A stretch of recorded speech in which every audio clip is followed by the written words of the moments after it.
Hey everybody, it's Christella from CrawlTheLine.com, and you now may know me from Million Dollar Neighborhood Season 2.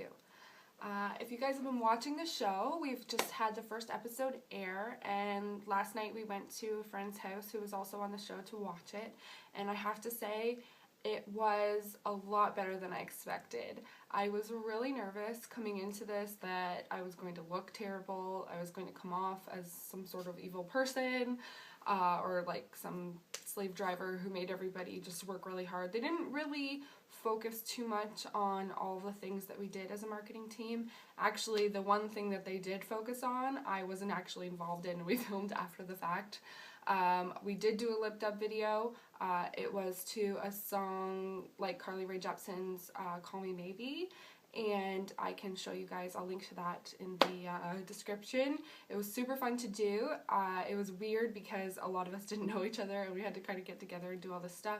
We did tons of marketing for that event. I'm not even kidding. Like, everybody worked really, really, really, really hard on the marketing team. And you saw in the episode how we all kind of sat down as people who wanted to be on the marketing team, and instead of one person just sort of electing themselves the leader, it was my idea to kind of say, hold up, wait a second, let's all talk about why we would make the best leader of the marketing team and kind of go from there. I gave my little pitch and everybody was really receptive to it. I think they understood that having a person who knew what they do in the marketing field definitely would have an advantage, and it did. It worked out really well. I had 4 tiers of different styles of marketing. Everybody took their own team. Everybody knew what they were doing every day. Everybody knew what everybody else was doing every day, so there wasn't any overlap. Everybody was able to give kudos, and for sure, Tony Carlo is crazy, but in the best kind of way. He was out there every day, day in, day out, 10 hours a day, the hottest days of the year, on his feet in a freaking gorilla suit. Who does that? That was not my idea, that was his idea. I was like, okay, Tony, but he did it, and I was so happy that I actually had to nominate him. That was, for me, I didn't see anybody else that week who worked harder than Tony Carlo and Michelle Morrison. They were just absolutely amazing, and I was so proud of them and the whole marketing team. I remember doing an interview, a follow-up interview of the marketing team and how it all went, and they kept trying to kind of get me to say like, oh, so-and-so didn't work hard, but the truth was everybody worked so freaking hard that week. So I was really, really impressed, and it definitely set a precedent for the rest of the show. Speaking of setting precedents, we had our first fight, which is a little bit crazy. I was actually really involved in what was going on between Laura and Brent, and I heard both sides of the story. I definitely think that the context was sort of lost in the editing process.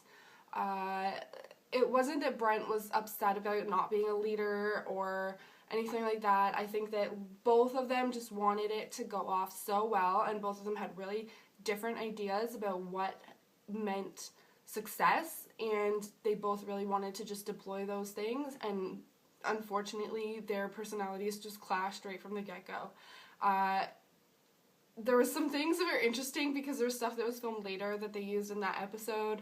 So it's kind of a weird crossover. We were like, wait, that happened like a couple weeks later, and what? And but it was kind of neat to watch kind of the editing process and how they took certain things to put in context other things that didn't really happen. I do have to say that Brent came off a bit of a villain, which is weird because from my perspective, that's not really how it played out at all. I think Brent was just truly, honestly hurt that he felt very overshadowed and that Laura wasn't giving everybody the props or the kudos or the opportunities that they deserved or needed. And I can't say I disagree, but I can say that nobody acted in a professional way. If that had happened in a business setting, I mean, it just would not have gone over very well.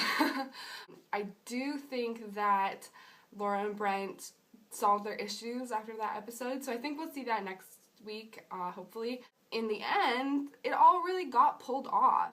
I do have to say, Julie Cooper is one of the most astounding, generous, beautiful people I've ever met. I know that Julie was really concerned that she would come off on the show like a sad widow kind of person, and there's nothing wrong with that. I think that everybody needs their time to grieve, and if you watch the show, you know that she had just recently lost Scott, and it was a really difficult situation for her, financially and emotionally. We've all banded around Julie. She had an amazing support system before the show started. I think that Julie, beyond the fact of her loss, is just a really, truly amazing, talented person. And she's an amazing mother. She's an amazing friend. We actually are really close neighbors and friends, and she's been a joy to get to know. I really, truly hope that throughout the season we get to see more of Julie and get to know her as the happy, fun-loving, smartass that she is, because quite frankly, right now she's being cast as the sad widow, and I don't think that is necessarily who she is. Brian Young and Susan Kime were featured really heavily in the first episode. They're definitely a couple that are such an enigma. They're great people. They are the type of people that will help anybody out. That was really one thing in getting to know everybody on the show. This whole concept of a community and what a community is and what a community should be and do. It really fulfilled so much more than all of our expectations in terms of just helping each other out, being there for each other. I remember the first week I was so busy with marketing stuff, and I had been at home on mat leave, so it wasn't like I had a job to do every day, but I just had so much with the boys. I mean, Carter was 5 months old, Cash was just over 2, and it was a lot of complex time management, and having all of these people in these families come and help me. I mean, I remember Pauline Hines took Cash grocery shopping for a few things on the list that I needed because I was so jam-packed for time, and people were coming over helping me watch the boys. Christina Popovich came and helped watch the boys. Just a lot of really genuinely sincere people, and that from the get-go set off a really great precedent for everybody in how we're all going to treat each other and interact and help each other. So you know, it was a really great experience for that. Good Sale was crazy. It sucked having to sell so much stuff that was near and dear to us. I think a lot of people knew they would have to sell things, but they didn't know that we were actually going to have our money minders come into our homes and look at all of the things that we had and determine what they thought would get us money and stuff that we didn't necessarily need, but we just had some sort of connection or meaning to us. So we sold drums, we sold guitars, you know, and if you know anything about our family, music is really, really important. So it was really hard letting go of those instruments and letting go of the things that we felt that we needed, but we didn't necessarily need as much as we needed to pay off our payday loans, which is something else I'd love to talk about. Payday loans. Guys, I don't care how broke you are, how many bills you need to pay, do not get payday loans unless you know you can pay them back incomplete and not need to take out another one, because it is a vicious, vicious cycle. We started doing that because the closing on our home was absolutely atrocious. There's no other way to explain it. We bought a house. We made some really stupid financial decisions in terms of buying a car in between our signing our agreement and closing our house. Just a really wide range of reasons that all came together to make a really difficult financial situation for us going into the summer, and we had a lot of money owing to friends and family, and it was just a really yucky situation. And in order for us to keep our heads above water, we were taking up payday loans every week.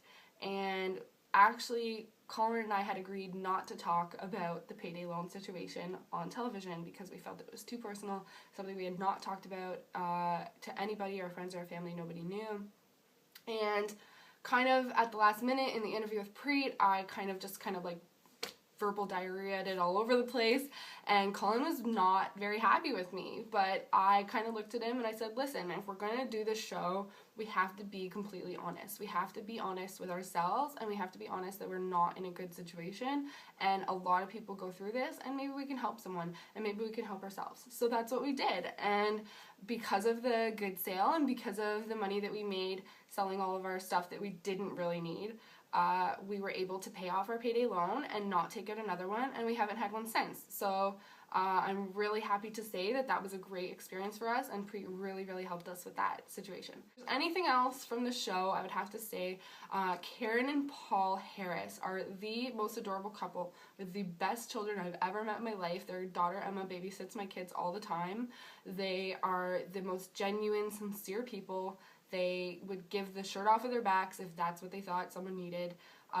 Just absolutely wonderful people. I just love spending time with the Harris family. I think that they're a really great example of what a family should be. They may not have a lot, but they are so much. And you know, I hope that we get to see more of them in future episodes. Maybe not so much of me, that would be good. Other than that, I think that the show was really good. It was really fast-paced. It was kind of hard to pay a lot of attention to what was happening. Even the nominations at the end in the bank scene, it was sort of like, dun dun dun, and this person, and this person, and this person, blah, and then commercial, and then back to it. And it just sort of seemed really overly fast-paced. Stay tuned for more me and Colin. His last name is Williams, not Morris, who's a little bit annoyed with that. We actually did a retake of that scene because when they said Colin and Christella Morris, he was like, what? No, my last name is Williams. And so we reshot, and Preet said the accurate names, and still in editing it ended up being wrong. So there you go. Welcome to the life of being on television. Oh, not Colin Morris, everybody. Other than that, I really hope that you guys enjoyed the show, and tune in next week, Sunday at 8 p.m. Eastern Standard Time on Oprah Network Canada. If you have any questions, comments, queries, or otherwise, please feel free to visit the blog. It's CrawlTheLine.com, and you can read all of my blog excerpts leading up to the premiere of the show. Since the show has premiered, and leave comments. You can leave comments on the YouTube video. You can visit me on Facebook. I have a Facebook page, CrawlTheLine. But I'd love to hear from you guys. I'd love to hear what you think, if you're going to be watching next episode, if you're going to be watching throughout the season, and what you thought of everybody involved. So please, love to hear from you. Have a good day.